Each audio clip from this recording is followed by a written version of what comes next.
하나님 말씀을 봉독합니다. 요한계시록 22장 1절부터 7절입니다. 우리 일어서시면서 찾아서 일어서시면서 봉독하도록 하겠습니다. 요한계시록 22장 1절부터 7절 교독합니다. 또 그가 수정같이 맑은 생명수의 강을 내게 보이니 하나님과 및 어린 양의 보좌로부터 나와서 길 가운데로 흐르더라. 강 좌우에 생명나무가 있어 12가지 열매를 맺되 달마다 그 열매를 맺고 그 나무 잎사귀들은 만국을 치료하기 위하여 있더라. 다시 저주가 없으며 하나님과 그 어린 양의 보좌가 그 가운데에 있으리니 그의 종들이 그를 섬기며 그의 얼굴을 볼 터이요 그의 이름도 그들의 이마에 있으리라. 다시 밤이 없겠고 등불과 햇빛이 쓸데없으니 이는 주 하나님이 그들에게 빛이심이라. 그들이 세세토록 왕노릇하리로다. 또 그가 내게 말하기를 이 말은 신실하고 참된지라. 주 곧 선지자들의 영의 하나님이 그의 종들에게 반드시 속히 되어질 일을 보이시려고 그의 천사를 보내셨도다. 함께 읽습니다. 보라, 내가 속히 오리니 이 두루마리의 예언의 말씀을 지키는 자는 복이 있으리라 하더라. 아멘. 앉으시겠습니다. 자, 오늘은 나름 기념비적인 날입니다. 왜 그런가 하면 그동안 제가 60차례 주일날 그 설교해왔던 구속사 시리즈의 이 강해 설교의 마지막 날이기 때문입니다. 매번 확인시켜드리는 바이지만 꼭 잊지 마십시오. 아주 중요한 이야기인데요. 신구약 성경 66권은 바로 이 이야기를 한다는 점. 다시 말해서 성부 하나님께서 성자 예수 그리스도를 통하여 이루신 구원의 역사를 말한다는 점. 그게 신구약 성경 전체의 아주 중요한 메시지인 거죠. 오늘 아침 또 공교롭게도 제가 오기 전에 그 팀 켈러 목사님의 그 유튜브에 짤로 트는 그 설교 한 8분 정도 되는 설교 그걸 듣고 왔습니다만은 그 짤 그 설교 제목이 뭐냐면 The Bible is not about you. 성경은 너희에 대한 이야기가 아니다. 그 내용인데 이걸 좀 확대해서 제가 다음 2주 후에 더 설명을 드리겠습니다만은 성경은 우리에 대한 이야기가 아니고 하나님에 대한 이야기인데 조금 더 디테일하게 풀어 설명하면 방금 말씀드린 것처럼 하나님 아버지께서 아들 그리스도를 통해서 이루어오신 구원의 역사에 대한 기술이고 설명이고 핵심이다라는 거죠. 그리고 성경이 우리에게 말하려고 하는 사실상 전부라고 보시면 됩니다. 저는 이 점을 지난 60주 동안 해왔다고 설명해왔다고 자부를 합니다. 그리고 이 사실을 꾸준히 기억하면서 하는 것이 신앙인들과 교회의 사명이다. 이걸 잊지 마시라는 당부의 메시지. 그간 제가 해왔던 60주간의 말씀 여정이었다고 보시면 되겠어요. 근데 그 모든 내용들의 마지막 완성 지점이 바로 오늘이에요. 오늘 본문이 그 장면이에요. 계시록 가장 마지막 장 22장. 사실 계시록 가장 마지막 장이기보다는 성경 전체의 가장 마지막 장이죠. 그 마지막 완성 지점에 대한 설명이 있는 장 계시록 22장을 제가 오늘 설교하는 거죠. 그러니까 기념비적인 날이죠. 그럼 그 내용이 뭔가 이제부터 알아보도록 하겠습니다. 제가 3주 전에 요한계시록으로 들어가면서 이런 얘기를 했던 적이 있어요. 요한계시록은 어떤 책인가? 여기에 대한 그 서론적인 설명을 하면서 요한계시록은 종말을 말한다. 마지막 완성을 말한다. 하나님 나라와 이 세상의 마지막 완성을 말하는 책이 요한계시록이다. 그럼 그게 어떻게 이루어지고 성취될지를 두 가지 중요한 팩트를 놓고 이야기하는 책이죠. 요한계시록이. 그 두 가지 팩트가 뭐냐면 그때는 언제인가? 그때에 대한 이야기고, 그리고 더 중요한 건데 그때를 몰고 올 한 인물에 대한 이야기인 거죠. 이 두 가지 축을 중심으로 해서 기록된 책 요한계시록. 오늘 말씀 6절에서 그러죠. 하나님이 그의 종들에게 반드시 속히 되어질 일을 보이시려고 그의 천사를 보냈고, 또 요한 사도가 성령의 음성을 듣고 이 책을 기록했다는 거죠. 그런데 요한계시록 가장 마지막 지점인 21장부터 22장에서는 여기에 하나가 더 추가되는데, 그때 바로 그때 그 인물에 의해서 완성될 어느 한 장소에 대한 이야기를 합니다. 그게 오늘 이 본문의 중요한 핵심 내용이죠. 그 장소의 주인공은 뭐냐면, 나라로 치면 새하늘과 새 땅이죠. 나라로 치면. 그리고 그 나라의 캐피털, 수도로 치면 새 예루살렘입니다. 요한계시록 마지막에 새 예루살렘, 새 하늘과 새 땅이 번갈아 가면서 나오는데, 새 하늘과 새 땅은 그 나라를 이야기하는 것이고, 그 나라의 중심인 새 예루살렘, 캐피털이죠. 그 이야기를 하는 것. 그래서 이 두 개가 교차되면서 사용하더라도 혼동하지 마시고, 결국 그 새 하늘과 새 땅, 그 나라를 말하기 위해서 이 두 개의 용어를 쓴다는 사실입니다. 그래서 요한계시록의 새 하늘과 새 땅은 새 예루살렘을 수도로 거점으로 삼고 있는 그러한 나라이다라는 것이죠.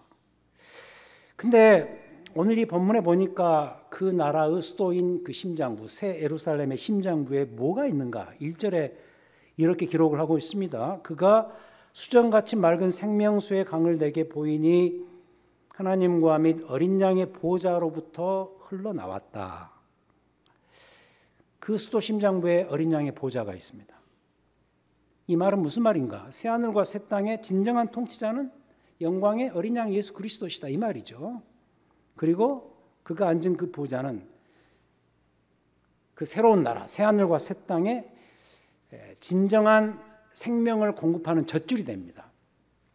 그래서 2절에 보니까 보좌로부터 생명수가 흘러나와 길 가운데로 흐르는데, 강 좌우에 생명나무가 있어 12가지 열매를 맺고, 달마다 그 열매를 맺고 그 나무 잎사귀들은 만국을 치료하기 위하여 있더라. 만국을 적시는 보좌에서 흘러나오는 그 생명수. 여러분, 그렇다면 이거 어디서 본 거죠? 성경을 꾸준히 봐오신 분들은 이해하시겠지만은 에스겔서 47장입니다. 요새 생명의 삶에서 보고 있는 에스겔서에 사실 그 클라이막스 같은 그 챕터가 에스겔서 47장인데, 거기를 보면 에스겔이 환상 가운데 보았던 뉴 템플, 새 성전 환상이 나오거든요. 거기에 묘사되는 미래의 새 성전은 어떤 물리적인 성전으로 보이지 않습니다. 그러니까 환상이고 상징적인 의미를 많이 가지고 있는데, 물리적인 성전이 그동안 있어 왔죠. 예를 들어서 모세가 그 시내산에서 받았던 율법의 근거에서 지어진 성막에서 출발했고, 그게 이제 왕국으로 정착되면서 다윗과 솔로몬이 그 성전을 드디어 완공했고, 그런데 그게 바벨론 포로로 다 없어지면서 포로기에서 돌아온 귀환 자들이 세웠던 수룹바벨 성전, 그리고 매우 의미 없고 정치적인 이유 때문에 세웠던 헤롯이 지었던 그 성전, 이런 것들이 있었습니다. 근데 에스겔서에서 그 포로기 선지자 아닙니까? 근데 그 에스겔 선지서에 나오는 그 새 성전은 그런 물리적인 성전이 아니라, 물리적으로 보이지만은 그 성전이 가지고 있는 어떤 이상적인 모습에 대한 묘사를 더 많이 합니다. 그래서 어떤 성전의 그 건축 그 문제보다는 거기에서 강조하는 것은 뭐냐면, 그 새 성전의 문지방에서 흘러나오는 물이 어떤 역할을 하는가, 그걸 아주 그래픽하게 설명을 하죠. 그 시작 지점에서는 그 물의 양이 발목을 차는데, 이렇게 계속 흐르면서 계속 물이 나오니까 이 허리에 차고, 심지어는 헤엄칠 만한 어마어마한 양의 물로 그 물이 분량이 늘어난다는 그런 기록을 하고 있습니다. 근데 거기를 보면 물의 양만 넘치는 것이 아니고 그 퀄리티, 그 물의 질이 새로운데, 어떻게 새로운가? 거기에서 그렇게 이야기합니다. 그 물 안에서 모든 생물들이 서식을 하고, 강 주변의 식물들은 그 성전에서 흘러나오는 물로 인해서 영원히 시들지 않는 그런 완전한 그 리서시테이션, 회복이 이루어진다라는 그 환상을 에스겔 선지자가 거기서 설명하고 있죠. 그렇다면 보세요. 오늘 이 본문은 그 에스겔 성전의 완벽한 성취의 장면인 것이죠. 그래서 이 본문에 나오는 이것은 환상이 아니고 현실을 말해주는 본문이다 라는 것이죠.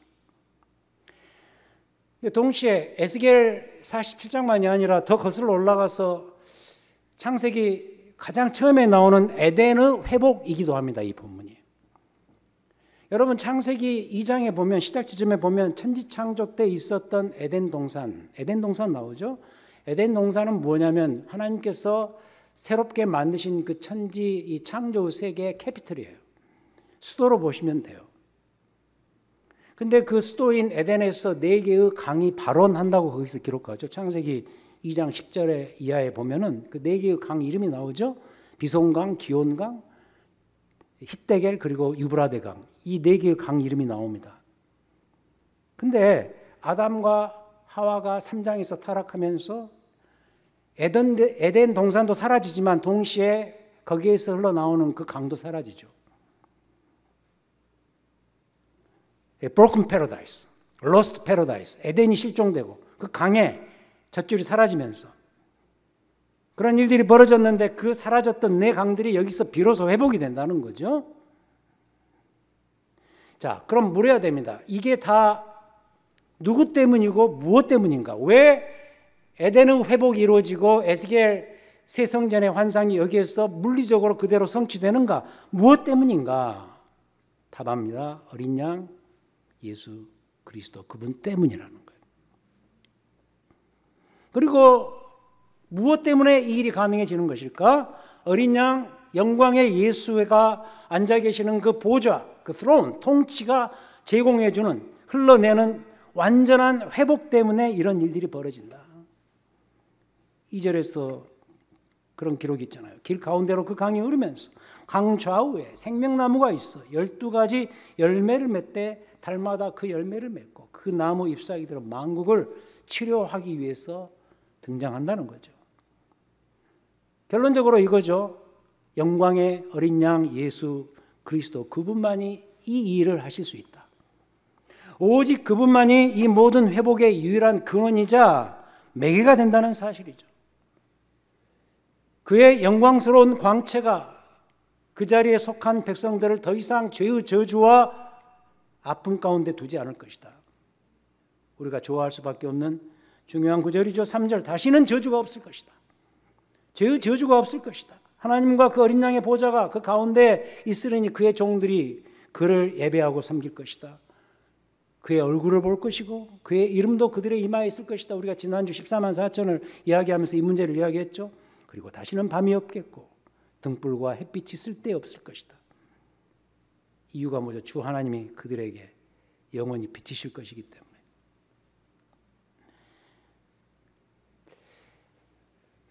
이게 이제 우리가 말하는 바로 the ideal, 그 이상이라고 한다면 사실 우리는 지금 살면서 어떤 이상적 사회를 꿈꾸면서 살지 않습니까? 근데 한번 물어보죠. 과연 그 이상적 사회가 말하는 그 이상성, 그 이상적 상황이 실제로 가능하던가? 여러분 가능합니까? 가능할 수 없는 게 그 이상에 대한 생각들이 다 달라요. 그냥 한 개인만 놓고 봐도 그래요. 내가 생각하는 이상과 다른 사람이 생각하는 이상이 서로 달라요. 예를 들어서 뭐 직설적으로 이야기를 하죠. 나의 이상은 현실적인 건데 나의 이상은 최소한 100만 불짜리 집에 사이즈로 말하면 2,500 스퀘어 이상은 돼야 되고 그 집에서 사는 것이 내 삶의 이상이야 라고 말한다 치죠. 그 말을 듣고 있던 다른 누군가가 말합니다. 아니야.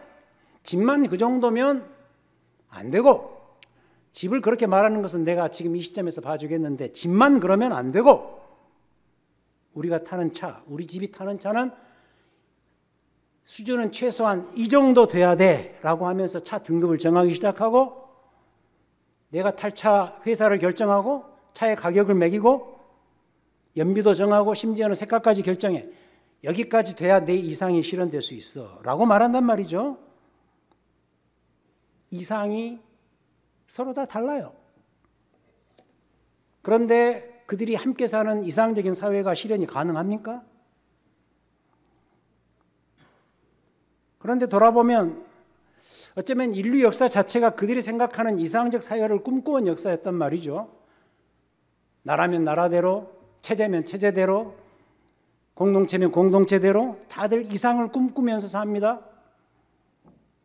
근데 결론은 어떻습니까? 어렵습니다. 이상을 달성한다는 것 자체가 어렵고, 어려운 정도가 아니라 아예 불가능합니다. 근데 다시 돌아와서 성경은 그 이상적 사회가 종말에 이루어질 것이다 라고 말한다는 것이죠. 그럼 언제, 어떻게 이 나라가 이루어질 것인가? 이걸 우리가 기대하고 예측하면서 다시 돌아와서 그렇다면 지금의 우리는 어떤 처지에 있는가? 우리가 처한 현실을 다시 한번 좀 돌아볼 필요가 있겠죠. 성경적으로 놓고 말하자면 어쩌면 제가 그동안 구약 성경은 물론이고 특히 신약 성경에서 강조해왔던 내용인데 여러분들의 지금의 처지가 어떤 건가라는 거죠. 이 이상적 사회가 있다라고 말하지만 이것은 지금 우리에게 주어지지 않았잖아요. 근데 이 상황 속에서 내가 처한 이 현실이 어떤 건가를 좀 분별할 필요가 있는 거죠. 성경적으로. 우리 신자들은 지금 어떤 처지에 있는가? A와 B 사이에 끼어 있습니다. 자꾸 말하는 거죠. A는 뭐냐? 예수 그리스도께서 지난 과거에 십자가와 부활을 통해서 이루신 원칙적인 구원의 회복과 완성. 오케이? B는 뭐냐? 여기서 말하는 미래에 이루어질 종말적 그 나라. 거기서 이루어질 구원의 현실적인 완성. 그 사이에 우리는 끼어 있다. 우리 모든 이 시대의 사람들이 다 끼어 있을 뿐만 아니라 그 안에 이 사실을 믿는 신자들도 같이 끼어 있다. 근데 그들과 우리의 차이는 뭐냐? 우리 신자들은 놀랍게도 A, 과거에 그리스도께서 이루신 십자가 부활을 통해서 이루신 그 구원의 회복의 근거에서 뿌리를 두고 그와 동시에 B, 앞으로 이루실 예수 그리스도의 종말적 구원의 완성 이것을 미리 당겨서 맛보고 있는 중이라는 것이 차이입니다. 그들과 우리의 차이입니다. 이건 제 이야기가 아니라 신약 성경 전체가 말하는 아주 중요한 내용이고 예수님께서도 이렇게 친히 말씀하신 바가 있어요.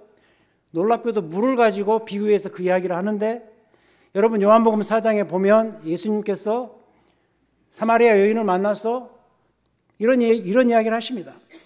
물 길르러 온 그 여인에게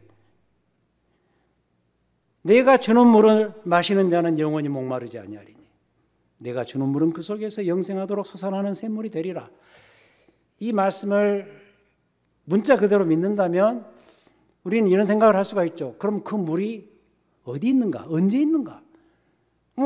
요한계시록 22장에 보니까 그날 그때 있겠네. 근데 2000년 전에 사마리아 여인에게 그 말을 했을 때 그럼 예수님께서 종말에 이루어질 그 물을 이야기하셨을까? 그건 아니잖아요. 그리고 더한 말씀을 하십니다. 요한복음 7장에서 누구든지 목마르거든 내게로 와서 마시라. 나를 믿는 자는 성경의 이름과 같이 그 배에서 생수의 강이 흘러나오리라. 현재형이에요. 그러니까 요한계시록 22장에 나오는 그 종말적 완성이 이루어지는 그 생명수를 말하는 것 같지만 그때 그 목마르지 않은 물을 마실 것 같다고 느껴지지만 그 전에 이 끼어있는 상태, 이 신약시대에 지금 이 종말을 살아가는 이 시대에도 여전히 그 물을 맛볼 수 있다라고 약속하셨던 거예요. 그게 지난주 제가 14만 4천을 이야기하면서 강조했던 포인트죠. 비록 한계적이긴 하지만은 그리스도 그분이 제공하시는 생명수를 실제로 맛보면서 살고 있는 이 시점, 그게 우리가 지금 처한 이 상태라는 것이죠. 요한복음 7장 39절에서 아예 그 이야기를 하시죠. 내게 와서 다 마시라 그러면서 나를 믿는 자는 그 배에서 생수의 강이 흘러나리라 그 물을 이야기하시면서 그 물을 아예 성령이라고 거기서 해석을 하잖아요. 이게 뭐냐? 이게 바로 여러분들이 지금 이 땅에 살면서 누리는 최고의 실제적인 축복이다. 주 안에서의 삶이 그래서 중요한 거죠. 주 안에서의 삶은 그래서 실제로 생명의 삶인 거예요. 그래서도 우리에게 지금 당장 현실적으로 필요한 게 뭐냐면 말씀입니다.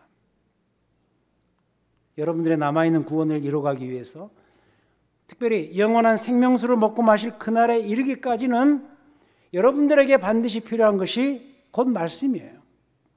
왜 그런가? 오늘 이 요한계시록 말씀에서도 이것을 요한 사도가 강조를 합니다. 여러분, 요한계시록 관점에서 보자면 구원이라는 것은 어떻게 설명되냐면 아주 그래픽하게 설명되는데, 오늘 말씀 22장 14절을 보시겠습니까? 14절에 아주 독특한 구절이 하나 나옵니다. 14절에 자기 두루마기를 빠는 자들은 복이 있으니, 이 부분입니다. 이는 그들이 생명나무에 나아가며 문들을 통하여 성에 들어갈 권세를 받으려 함이로다. 이런 이야기를 합니다. 계시록 관점에서 보자면 구원을 이렇게 설명하네요. 생명나무에 접근할 수 있는 권리를 획득한 후에 생명의 문을 통과해서 하나님의 도성 새 예루살렘에 입성하는 것으로 그래픽하게 구원을 설명해요. 여러분, 이 생명나무 어디서 보셨죠? 창세기 3장 24절에 나옵니다. 인간이 죄를 범한 이후에 에덴 동산에 생명나무로 가는 그 길이 차단됩니다. 아담과 하와가 범죄한 이후에 그런 구절이 나오죠. 그룹들, 천사들과 그리고 빙빙 도는 이 불칼들이 그 생명나무로 갈 수 있는 그 길을 차단시켜버려요. 끝난 거예요. 아담과 하와 그 죄로 인해서 끝난 거예요. 더 이상 lost paradise, broken paradise, 더 이상 에덴은 존재하지 않고 에덴이 존재하지 않는다는 것을 그렇게 이야기하는 거예요. 그 에덴의 그 중심에 있는 그 생명나무에 접근할 수 있는 길을 차단당하는 거예요. 근데 이 구절 보니까 그 차단된 문이 다시 열린다는 거예요. 그래서 에덴의 회복이에요, 이 나라가. 근데 중요한 게 뭐냐? 그럼에도 불구하고 어느 누구나 모두가 다 생명나무를 향한 접근의 권리를 얻을 수 있는 것은 아닙니다. 다시 말해서 그 예루살렘 성에 새로 입성하는 그 구원의 길이 열리는 건 아닙니다. 모두에게 다 그렇지 않다는 거죠. 7절을 보시기 바랍니다. 오늘 말씀 7절. 분명히 이야기합니다. 보라, 내가 속히 오리니 이 두루마리의 예언의 말씀을 지키는 자는 복이 있으리라. 지킨다는 말에 제가 요새 많이 쓰는 말로 이기는 자는 복이 있으리라. 한마디로 말씀은, 이 예언의 말씀은 그 접근 가능성, 불가능성, 그 생명나무로 차단되었던 그 길이 열리면서 거기에 접근할 수 있는 그 가능성과 불가능성을 가늠하는 표준 역할을 한다는 것이죠. 이게 표준이다. 그래서 천사가 사도 요한에게 이렇게 요청을 하는 거예요. 이 두루마리의 예언의 말씀을 임봉하지 말라. 때가 가까우니라. 10절에서 그러죠. 더 이상 감추지 말라. 임봉하지 말라. 근데 하나님께서 구약시대 때 자신의 계시의 채널의 역할을 했던 다니엘 선지자에게 이와 비슷한 말씀을 하셨던 적이 있어요. 다니엘서 12장 4절에 보면 이런 이야기가 나와요. 다니엘아, 마지막 때까지 이 말을 간수하라. 그리고 이 글을 봉함하라. sealed, 감추어라. 근데 여기서는 정확하게 그 반대죠. 그때 임봉되었던, 그때 봉함되었던 그 말씀이 여기서 다 풀린다는 거예요. 다 풀려서 특별히 이 종말의 시점에, 이 신약 시대에는 가능한 한 많은 이들에게 이 말씀이 선포되어져야 한다. 알려져야 한다. 선교적으로 이 말씀이 계속 나누어져야 된다. 그래서 예수 그리스도께서 다시 오셔서 십자가에서 구원을 완성하시고, 과거에 오셔서 십자가의 구원을 완성하시고 주의 복음의 말씀이 이 신약 시대 때 확 풀려버린 이유가 바로 이 때문이라는 거죠. 신약 시대는 모든 이 구원의 서정, 구원의 역사의 스토리가 다 풀리는 시점이라는 거예요. 특히 이 종말의 시점에는 더 그렇다는 거예요. 그럼 결국 이 결론이 나오죠. 이 예언의 말씀을 지금 이 시점에서 믿고 받을 것인가? 아니면 믿지 않고 거부할 것인가? 지금 이 시대, 여러분들이 사는 이 시대는 모든 사람들, 각 사람들에게 이러한 말씀에 대한 종말적인 결단, 실존적인 결단이 필요한 시점이라는 거예요. 이 예언의 말씀은 이 시대 모든 사람들에게 각인에게 다 적용되어야 한다. 12절에서 그러죠. 보라 내가 속히 오리니 내가 줄 상이 내게 있어 각 사람에게 그가 행한 대로 갚아주리라. 즉 정말에 이 시대에 봉인에서 풀리는 이 예언의 말씀이 어떤 역할을 하는가? 바로 이러한 역할을 한다. 이 말씀이 들려진 자에게 실존적인 결단을 할 수 있는 그런 선교적인 역할을 한다. 이때 이 말씀을 받을 것인가 말 것인가 결정하라 그 이야기죠. 그래서 좁혀 들어와서 이 이유 때문에 성경은 정말 중요한 책이에요. 왜냐하면 오늘 이 배운 것처럼 말씀은 내게 구원이 무엇인가를 알려주는 결정적인 가이드가 되기 때문이죠. 내 생사를 가름해 줄 결정적 원천은 그 원천은 성경뿐입니다. 그래서 말씀 외에는 다른 인생의 가이드가 존재하지 않아요. 여러분 GPS를 보시면 알잖아요. GPS. 지금이야 워낙 발달되어서 진화되고 발달되어서 그런 일은 별로 없습니다만은 그 GPS 시스템이 시작됐던 그 시점 아마 기억하실 거예요. 제가 18년 전에 이 지역에 전에 있었던 교회 부임하면서 그때 이제 GPS가 막 이렇게 인기를 끌기 시작한 때였습니다. 차에도 없었고 그냥 달고 다니는 그런 때였는데 그때 새로 이제 교회 부임하니까 어떤 한 집사님께서 친절하게 이 지역에 새로 오셨으니까 목사님 신방하실 때 잘 찾아다니세요 하면서 그때 그 유행했던 좋은 GPS 시스템 한 몇백 불짜리를 저에게 선물을 해주시는 거예요. 너무 감사하죠. 근데 그것마저도 틀린 게 꽤 있더라고요.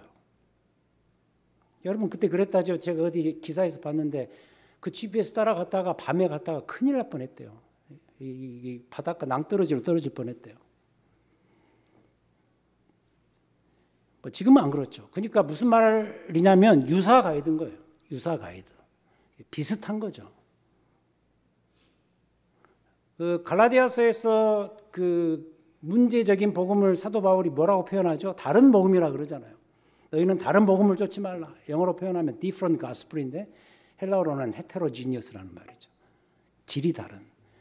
비슷하지만 유사한 진짜가 아닌 가짜 복음이다. 그 이야기죠. 여러분 여행을 가보세요. 여행 가서 좀 잘못된 가이드 만나면 큰일 나잖아요. 피곤하기만 하고 갈 때 가지도 못하고 방황만 하다가 그렇게 오지 않습니까? 진짜 좋은 그 가이드를 만나야죠. 그래야 여행이 편하잖아요. 바로 그거예요. 성경은 뭐냐? 여러분들의 종말을 책임질 책이에요. 최종적이고 유일한 진짜 여러분들의 인생 가이드예요. 특히 종말이 가까울수록 우리는 구원의 정도에서 벗어나면 안 되잖아요. 이것이 요한 사도가 이 책 마지막 부분에서 이렇게 말하고 있는 이유죠. 19절에서 이런 이야기를 하죠. 만일 누구든지 이 두루마리의 예언의 말씀에서 제하여 버리면 하나님이 이 두루마리에 기록된 생명나무와 및 거룩한 성의 참여함을 제하여 버리실 것이다. 이 예언의 말씀에 가짜 요소를 추가하면 추가한 만큼 아니면 빼면 뺀 만큼 거기에 응당한 처벌을 받게 된다는 분명한 약속이죠. 이 말은 무슨 말이죠? 이 예언의 말씀만이 너의 종말을 책임질 것이다. 그러니 이 말씀 잘 따라오라 이런 얘기인 것이죠. 내가 속히 오리니 이 두루마리의 예언의 말씀을 지키는 자만 복이 있으리라. 말씀의 중요성이고 특히 요한계시록의 중요성이죠. 어디 그 뉴스를 보니까 통일교 그 한학자라는 그 여자가 우리가 지금 골든 에이지에 살고 있대요. 황금기에 살고 있대요. 이유가 뭔지 아세요? 자기가 이 세상의 참 어머니래요. 남편이 먼저 돌아가셔서 참 안 됐어요. 그죠? 진정한 부모를 모시고 있는 황금기에 살고 있다. 근데 그런 엉뚱한 짓을 합니까? 저는 응징을 받을 거라고 봐요. 이 예언의 말씀에 벗어난 거기에 대한 응징을 받을 거예요. 이단들이 문제가 되는 거 그거예요. 이 예언의 말씀을 더하고 빼고 자꾸 해석하면서 심지어는 자기가 메시아라 그러고 수많은 사람들을 현혹시키고 어떻게 감당할지 모르겠어요. 아무튼 이 말씀의 중요성에 대해서는 제가 2주 후에 2번에 걸쳐서 이제 고별 설교를 할 터인데 2주 후에 설교에서 다시 한번 강조를 해드리려고 합니다. 이 모든 것을 랩업하면서 말씀의 결론을 내리고 싶어요.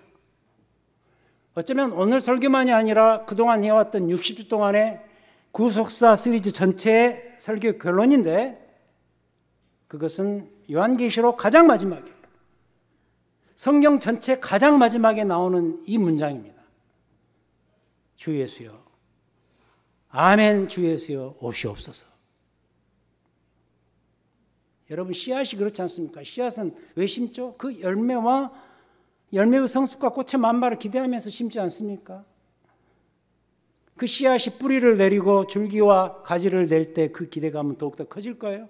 그 기대감을 가지고 60주 동안 여러분들이 보아오셨다고 보시면 돼요. 창세기 1장, 2장, 3장은 씨앗이었어요. 근데 그 씨앗을 심으면서 이게 어떻게 자랄 것인가? 놀랍게도 그 가장 마지막 지점인 계시록 22장에서 아름드리 큰 나무가 되었어요. 열매 있는 나무가 되었어요. 우리가 이 지점까지 온 거예요. 여러분들의 신앙생활도 이와 비슷해요. 출발할 때 다 그랬잖아요. 여러분들의 신앙의 씨앗이 가져다 줄 그 완전한 열매를 기대하고 바라보면서 왔잖아요. 그렇게 시작했잖아요. 근데 그 모든 것을 아우르는 그 가장 마지막 지점에 이루어질 그 사건이 뭐냐? 예수 그리스도의 재림.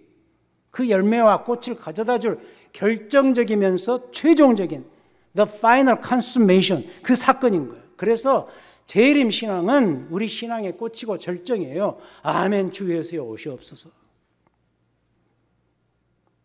이 고백은 단지 이 예언이 있었던 이 사도 요한의 개인의 고백만이 아니고 그 당시 이 편지를 받았던 초대교회 성도들만의 몫은 아니고 신약시대 모든 성도들에게 동일하게 해당되는 소망의 고백이라는 거예요. 이게 결론이에요.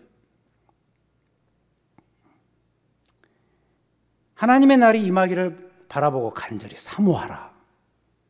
베드로후서 3장 12절 13절. 간절히 그날을 사모하라 그러잖아요. 그날에 하늘이 불이 타고 풀어지고 물질이 뜨거운 불에 녹아지려니와 우리는 그의 약속대로 의가 있는 곳인 새하늘과 새 땅을 바라보도다. 간절히 그날을 사모하라는 거예요. 일부 예배는 아무래도 좀 연세 드신 분들이 많이 오시잖아요. 오늘 일부 예배 많이 오셨더라고요. 네. 이런 설교를 하면 그 아멘이 금방 들려요. 근데 2부 예배는 좀 조용한 이유가 가만 보니까 젊은 분들이 많아서 그런 것 같아요. 젊은 분들은 그래도 주님 아직은 좀 할 게 남았네요. 저도 그랬거든요. 저도 뭐 솔직히 이해가 갑니다. 저도 솔직히 20대 후반에 결혼도 안 했는데 주님 오신다 그러면 안 되겠더라고. 그래서 주님 조금 연기시켜 주십시오. 결혼하고 그래도 가정 꾸려보고 제가 와야 되지 않겠습니까? 근데 아직까지 안 오셨죠?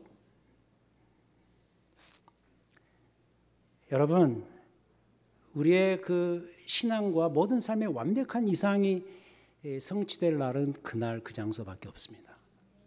여러분 이 세상에 대해서 그래서 적당히 회의를 가질 필요가 있어요. 회의주의자가 되라는 말은 아니에요. 회의를 가지셔야 돼요. 안 되는구나. 여기는 아니구나. 이게 믿음이에요, 여러분. 히브리서 11장에서 말하는 믿음이에요. 그런데 그토록 신앙을 가졌다는 자들이 막 정치와 결탁해서 이 나라에서 기필코 뭔가를 이루려고 하고 막 싸우고 투쟁하고 이해가 안 되는 거예요. 여러분 그 회의가 없는 모습, 이 세상에 대한 회의가 없는 모습이에요. 우리는 그 나라가 우리 이상이고 그 나라가 완벽한 곳이에요. 그 나라를 소망하며 사는 자들이 누구예요? 그리스도인들이에요. 왜 이걸 잊으세요? 성경은 우리에게 그래서 재림 신앙의 현실성을 강력하게 호소합니다. 재림 신앙을 갖도록 진지하게 요청합니다. 재림 신앙은 여러분들의 삶의 신앙생활에 큰 활력소가 될 거예요. 이 시대 사람들은 예수 그리스도의 재림을 그냥 한 종교에서 말하는 신화적인 허구로 대하죠. 그러나 우리는 아니잖아요. 아멘 주 예수여 오시옵소서. 매우 실제적으로 우리는 그 나라를 기대해야 돼요. 이 시대의 진정한 재림 신앙의 소유자, 여러분들의 신앙에 활력을 불어넣어주고 여러분들의 신앙의 삶의 새로운 이정표를 마련시켜줄 중요한 고백입니다. 뭐죠? 아멘, 주 예수여 오시옵소서. 기도하시겠습니다. 아멘, 주 예수여 오시옵소서. 에덴이 회복되고